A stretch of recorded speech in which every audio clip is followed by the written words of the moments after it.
Ah, Valentine's Day.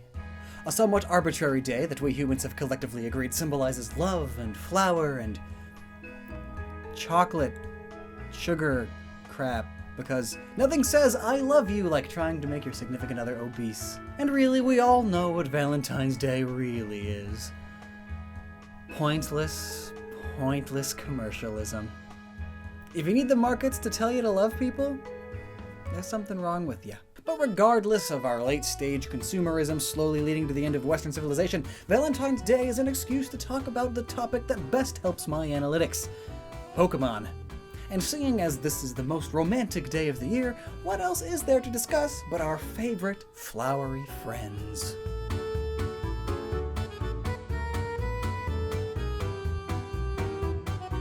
Yes, today we will be discussing the Pokemon whose designs have been based off of flowers and the meaning behind their real-world counterparts. And just for fun, we'll be seeing if these two things match up with each other.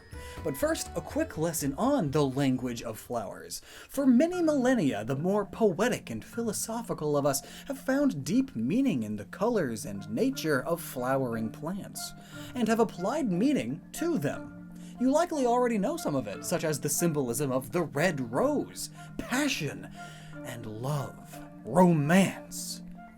No other flower has such pop culture relevance in relation to its meaning in the language of flowers. But many are unaware that nearly every flower has symbolic meaning, and when combined in a bouquet with other flowers, you can deliver very specific messages. And all this symbolism is called the language of flowers. So, in summary of what we are doing today, flowers have symbolism. Does that symbolism fall in line with the flowers that some grass-type Pokemon have?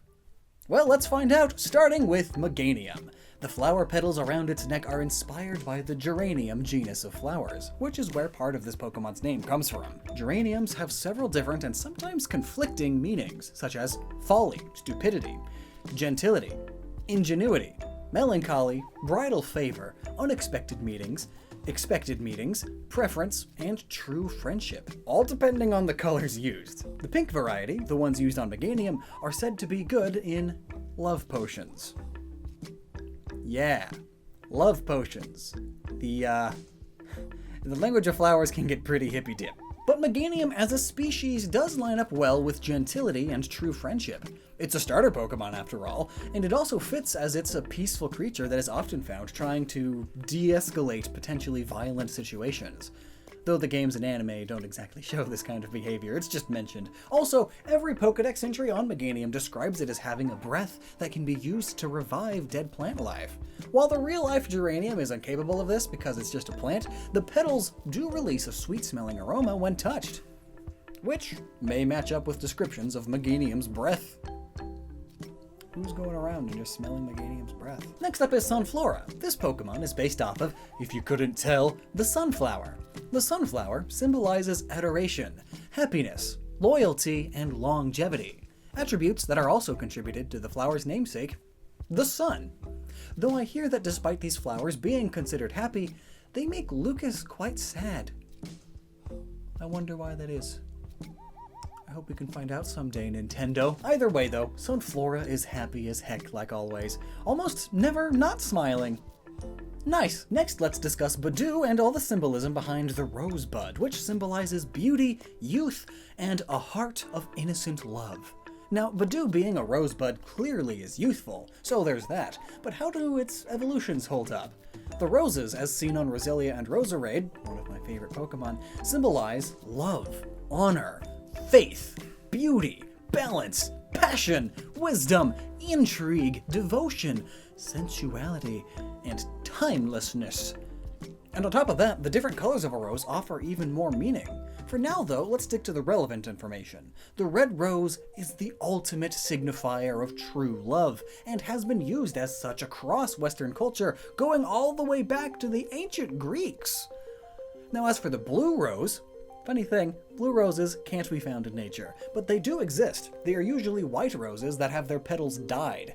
Now as for their meaning, they symbolize royalty, attaining the impossible, mystery, rarity, and an imaginative look on life. Perfect then for this unnatural beauty. And perfect for the masquerading rose that is Roserade. Such parties were reserved for the noblest of nobles, so quite frequently royalty, and the masks add a sense of mystery, hiding the true identity of those at the party. So it all works. Now on to Lilligant and the Lily. The lily is said to represent royalty and regality, motherhood and fertility, purity and the beauty of youth, passion, drive, renewal, and rebirth. It's also an interesting flower, as the perennial lily flower never truly goes dormant. The flower has always been held in a high regard since the ancient Greeks and Romans, who would often include the flowers in many myths and legends. The color of lily, specifically used for Lilligant, means good healing and health, which works really well. Lilligant is said to be able to soothe body and mind with its scent, and you can even eat its leaves as stated by the Pokédex. The leaves on its head are very bitter. Eating one of these leaves is known to refresh a tired body. Sure, that's its previous evolution, Petalil, but if it can do something like that, then context says when it evolves it can still do it. You know? Now for Skiploom and Jumpluff, who are based off of the dandelion flower, which is meant to represent healing from emotional pain and physical injury, spiritual and emotional intelligence, the warmth of the rising sun, along with lasting happiness, surviving difficult trials and tribulation, and wish fulfillment. Good chance you knew about that wish thing, because dandelion wishing is still common. Now, besides maybe the happiness, because they're always just happy and carefree, there's not much else to really connect these meanings with the Pokemon. Now, Florges is basically a walking hyacinth, which itself represents engagement in sport and rashness. But again, color context. This Pokemon comes in many colors. The red hyacinth means recreation, as in recreational activities. The yellow means jealousy. Blue is serenity, and white means loveliness and prayers for others. And there doesn't seem to be a specific meaning for orange, as orange hyacinths don't exist, apparently. And based on what we know about Florges, these meanings don't really hold up. At all, do they? Florges is all about protecting gardens and living a long time and decorating things. Not one of those colors really fits, besides maybe white and its loveliness.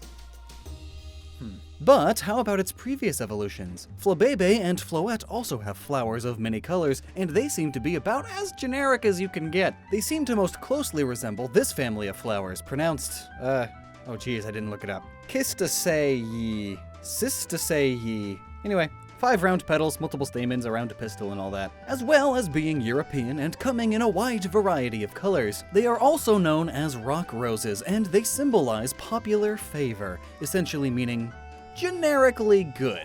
The general public sees them as good and approves of them. Wow. These flowers can also say, "Your beauty enchants me," and they can also stand for strength and long-suffering despite being beautiful. Works well, as these flowers are known for being able to survive summer heat and frozen winters and droughts, and they don't need pesticides. This symbolism works a decent bit, as despite their small, beautiful stature, these Pokemon are plenty powerful. There is also a special Floette that we see, one belonging to Az. 3,000 years ago, this Floette died and was resurrected. It has a special coloration itself, white and blue, and it carries a special flower too. This flower is fictional, but it most closely resembles the red Trillium, which is said to invoke blood and incarnations, as well as birth, as it brings spring with it. Notably too, this fictional flower shares design elements with Yveltal, the legendary Pokemon of death and destruction, which was introduced in the same game, along with Xerneas, the Pokemon of life, which shares some coloration with this special Floette. This is all about death and rebirth, which the Trillium in a way symbolizes too. Alolan Comfey, isn't a flower itself. Rather, it likes to pick flowers and make leis out of them. Essentially, necklace rings of flowers. They are given out in times of celebration and greeting. Any occasion, really. Office promotions, graduations, birthdays, arriving in Hawaii. It is a symbol of the culture of the Hawaiian people, as they've been giving out leis since the ancient times. And similarly, that's what Comfey is all about, making people happy by giving them a lei. Now on to Maractus, which is another just absolute favorite Pokemon of mine. Maractus has a design based off of the cactus, and therefore has cactus flowers. The cactus flower is used to relay concepts of lust and sexual attraction. Maybe I shouldn't have mentioned that it's a favorite of mine. But it also symbolizes the loneliness of the desert, endurance regardless of pain, protection from danger, the warmth and care from a mother to a child, chastity, and abstinence from physical contact. Some interesting and contradictory meanings here. Those last few make sense though, as you can't exactly hug a cactus, so that symbolism fits, I guess.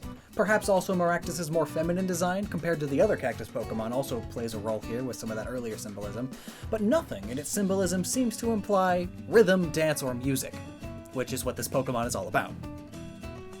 Shame.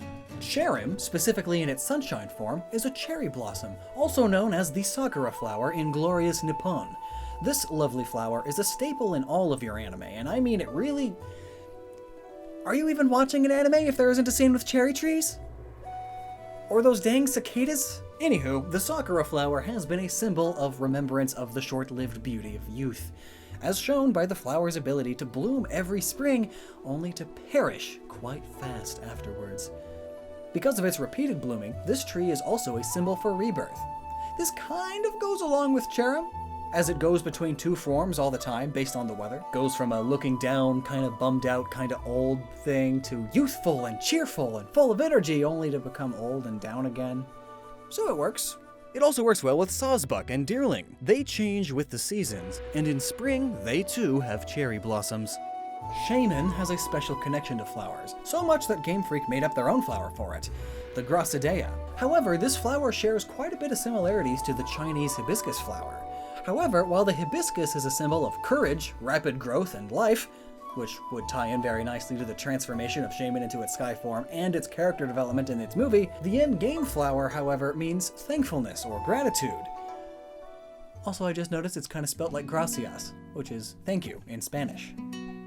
I'm glad those 2 years of Spanish class are helping me here. And Shaman is the gratitude Pokemon, after all. However, according to the language of flowers, hydrangeas are the most common flower associated with thank yous and gifts of appreciation. And while not perfect, they do kinda look like Shaman's flower. Maybe if you squint. The next two Pokemon are Venusaur and Vileplume, as both have kinda similar flowers upon them, though Venusaur's may not actually be a flower, but rather a flower-like tree. So, maybe this doesn't apply at all. But the petals and size make me think that it is possibly based off of the Rafflesia. And then Vileplume is very much, for sure, that. The Rafflesia is also known as the Corpse Lily because, well, it reeks to high heaven. It smells like a corpse. The reason is to attract not bees, but flies to pollinate it. However, the Rafflesia isn't really part of the language of flowers. Maybe because it's barely a flower to start with. It's more of a parasitic attachment that happens to have a flower shape. So, yeah, there's no symbolism for it. Besides, maybe if we made up some of our own, it symbolizes death because it smells like a freaking corpse!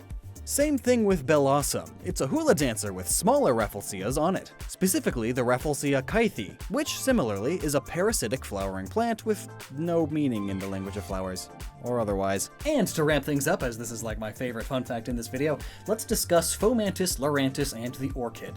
A fun fact is that these Pokemon are based on the Orchid Mantis, a praying mantis that looks like an orchid so that it can hide amongst orchids to catch prey. Except, these Pokemon are not bug type, they are just grass type. This is where the faux part of Fomantis comes into play. It's not actually a mantis, it's not a bug trying to look like a plant, like the mantis orchid. It's a plant, an orchid, trying to look like a bug. It's the reverse. It's hilarious, and I love it.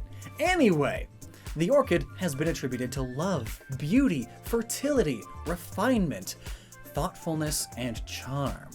Green orchids mean good fortune, blessings, good health, nature, and longevity. Pink symbolize grace, joy, and happiness, but also represents innocence and femininity. The pink orchid that is these Pokemon then fits. The Pokedex entry states that its elegant appearance has led some to call it the most glamorous grass Pokemon. Thus, it has grace. And even the shiny coloration works, which is why I love it so much. The green orchid, good fortune and longevity.